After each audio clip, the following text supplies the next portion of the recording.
We can now bring in our international affairs editor, Angela Diffley. Angela, great to see you. Talk us through what exactly is happening in Bakhmut. Are Wagner mercenaries remaining put?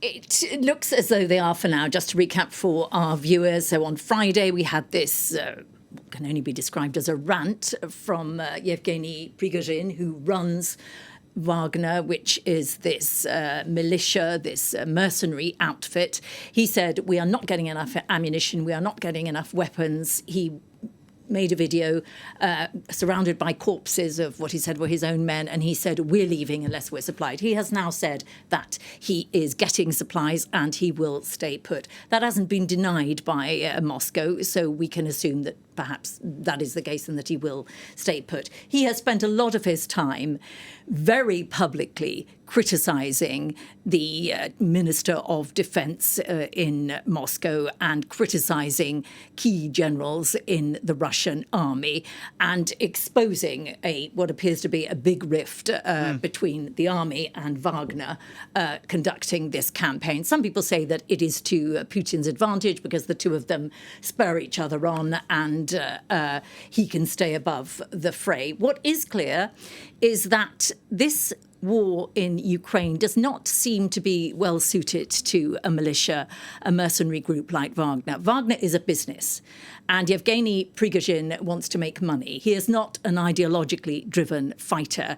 He is used to going into, for example, recently, very often, African countries, executing a mission fairly swiftly, not always with lasting consequences, we will see, and then getting some kind of payback, mining contracts, gold, minerals. That is how he operates. He is not about pursuing an ideological strategy. And this sort of protracted war in Ukraine is not suited to Wagner. It should also be noted that a lot of the fighters in Wagner are convicts. They too are not pursuing an ideological mission or a patriotic mission very often. They are simply taking a ticket out of jail. So that's the situation. It is important to try to deliver some kind of victory to Putin before tomorrow. That looks extremely unlikely. And it's very interesting because this town, Bakhmut, 70,000 inhabitants, it's not strategically important. Very many people in Moscow are saying, why are we suffering such casualties? It's not a strategically important place, but now it has become very symbolic. If they can't even hold Bakhmut, it doesn't look good for the Russian army. They need to show something good at this victory parade, and it doesn't look like they will. And tomorrow is, as you said, these commemorations over in Russia. And what does it have to show on the battlefield in Ukraine if they can't even get Bakhmut?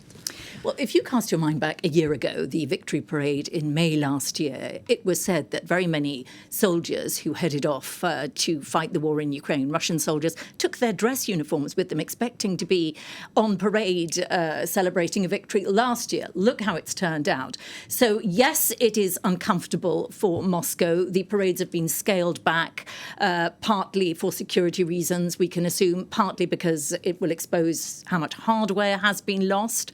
And there's a bit of a battle of the parades going on as well.